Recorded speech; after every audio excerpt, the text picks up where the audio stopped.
we managed to beat Nurgle. In our last video, we tried painting up a Khorne Berserker in the Citadel paints, colours, and using a limited palette. However, due to one reason or another, Nurgle managed to infect and destroy all of our equipment and all of our hard work, meaning we had to 180 the video, but not today. Today, we've been able to get a full video painting up a Khorne Berserker using the Vallejo sets of paints. As usual, for our Khorne models, as you would expect, we are going to be starting with the red armour panels. And for this, we need a dark red base, which will be able to be made up using a little bit of a purplish red and a tiny amount of our dark grey black. This will give us a nice dark aged blood red base, which we can use to apply over the model, and then from there start to highlight up in red. We could do this in a couple of different ways. Either we could apply multiple very thin glazes of a pure red, slowly building up intensity as we go. Or we can do what we are doing here, which is where we are going to slowly mix in the red into our initial base mix, allowing us to apply a slightly thicker layer, and the overall tone will transition slowly between our base and our new highlight mix. For this model, we did make a couple of mid-range red mixes before we came to the stage of applying a thin, pure red to build out the brightest and boldest areas.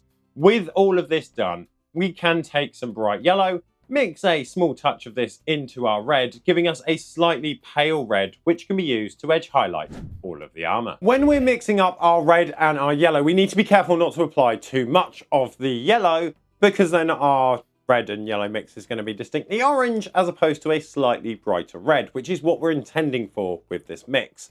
With that all done, we are going to need to jump across to another mix.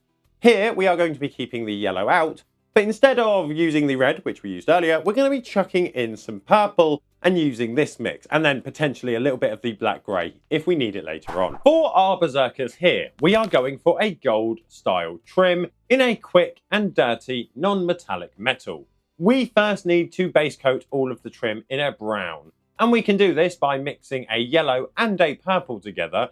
We should be able to make a nice muddy brown out of this, using our black grey to shift and darken and desaturate the colour if we want to. Once the trim base is dry and across all of the chosen areas, we can start to highlight. Similar to the panels, this is going to happen by us applying multiple layers, brightening up the mix as we go. Here we're going to be adding more and more yellow as we go, brightening it up, giving us a more yellow gold hue. Once we have got to the stage of applying pure yellow, we want to be near enough only edge highlighting. This yellow pass can catch most of the edges, showing the areas where light is bouncing off of the material. With all of the edges highlighted, as we need them to be with the yellow, we can then come in and apply our final spots of light. First, we are going to need to take some grey and then mix this into our yellow, giving us a very pale light yellow, which can be applied along the edges of those brightest sections. If we are highlighting volumetrically, we do want to take care to follow the lines between the red armour and the gold armour trim so that they match up and look nice together. We can then finish off the trim by taking our brightest pure bright grey and then applying a single small dot to spot highlight all of the centre, sharpest, brightest points of the trim. Now, that is probably the most important sections of a Berserker done, the trim and the armour. But we are going to be touching on another section as well. We're going to go through all of the random accessories, leathers and other metals, and we're going to be trying to pick them out and do them in a really quick fashion. For this, we can take a dark blue and our black grey and mix them together to make a dark greyish blue, which we can then use to base coat all of the remaining elements. This includes any of the areas that we want as a steel, silver or metal, any of the darker sections like the suit lining or black suit, as well as any of the accessories, which on this model happens to be gloves, tabard and a holster.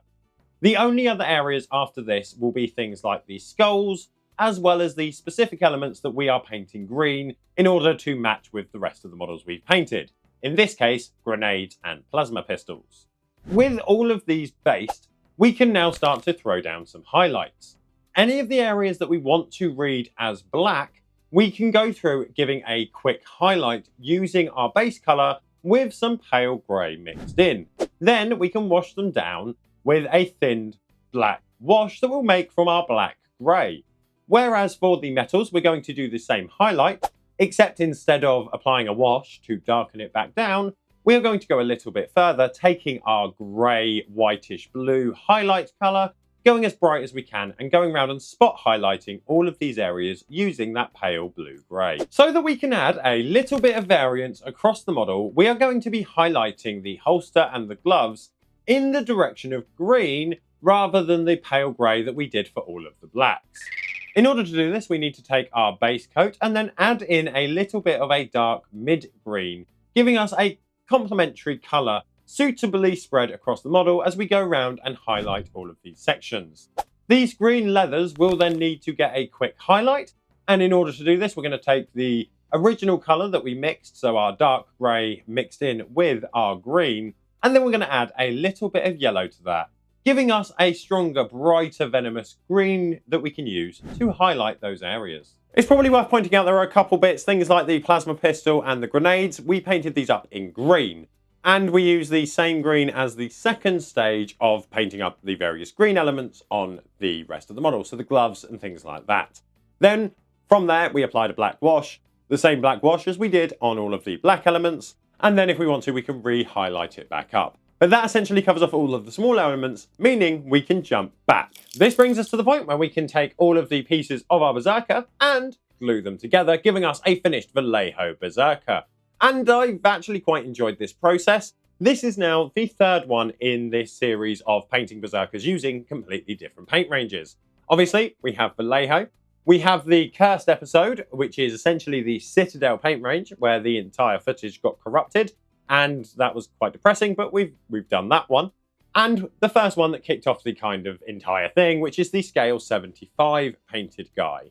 I quite like all of these. There's some pros and cons on different ones, and I'm learning a lot. I get to see the main differences between the finishes.